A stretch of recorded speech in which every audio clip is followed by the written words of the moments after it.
ఎంత పడుతుంది ఒక్కో చెట్టుకి కవర్లు వేసుకుంటూ వెళ్ళాలంటే? సార్ ఇవి ఎట్లా ఇచ్చాము? 30 minutes అలా పడుతుంది. అంటే సో మీరే ఎక్కువ ఉంటాయి కదా. ఫ్యామిలీ చేసుకున్నది కవర్లు వేసేది, లేదంటే మనం లేబర్ పెట్టుకున్నారా? లేదు, వీడ ఒక వాచ్మెన్ ఒకటి పెట్టుకున్నాం సార్. వాచ్మెన్ ఫ్యామిలీ, మా ఫ్యామిలీ అంతే అంతే. మొత్తం అన్నిటికి మీరే? యాక్చువల్ గా సార్ 20 ఎకరాలు ఒక్క మనిషి చేసుకోవచ్చు సార్, కరెక్ట్ గా చేసుకుంటే.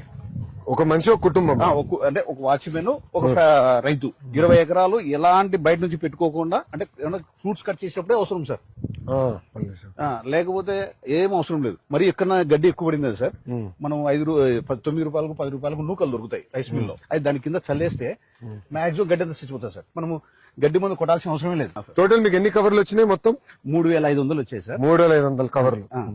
మా టార్గెట్ ఎట్లా అనుకున్నాం సార్, ఒక ఈచు మామిడికాయ 30 రూపాయలు అమ్మినా కూడా నాకు దగ్గర దగ్గర 1,00,000 రూపాయలు దాటిపోతుంది సార్. అది అంటే ఎక్కువ ఖర్చు లేకుండా కొన్ని దాంట్లో కట్టలేదు సార్.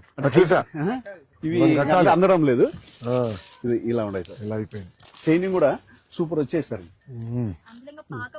ఇంకా రావాలి సార్, ఇంకా రావాలి. ఇంకా ఒక 1 వీక్ లోపల ఇంకా ఎక్కువ వచ్చేస్తాయి సార్. పండుతాది అనగా కవర్స్ పెట్టేస్తే మనకి వర్షాలు వల్ల మనకు అవును ఫస్ట్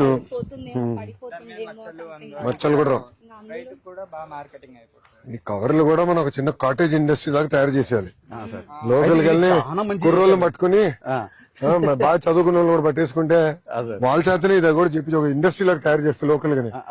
ఏంటంటే లోకల్ గానే ఎక్కువ అవ్వాలన్న. ఒకప్పుడు మన ముఖ్యమంత్రి గారు మాకు చెప్తా ఉంటారు, ఊర్లో అందరు ఉండేవారు కదా అప్పట్లో, అందరు ఊర్లోనే లోకల్ ఎకానమీ ఉండేది, దూరం వెళ్ళాల్సిన అవసరం ఉండేది కాదు, అన్ని లోకల్ గా జరిగేది. ఇప్పుడు మారిపోయింది, మళ్ళీ అదే ట్రెండ్ తిరిగి తీసుకురావాలి.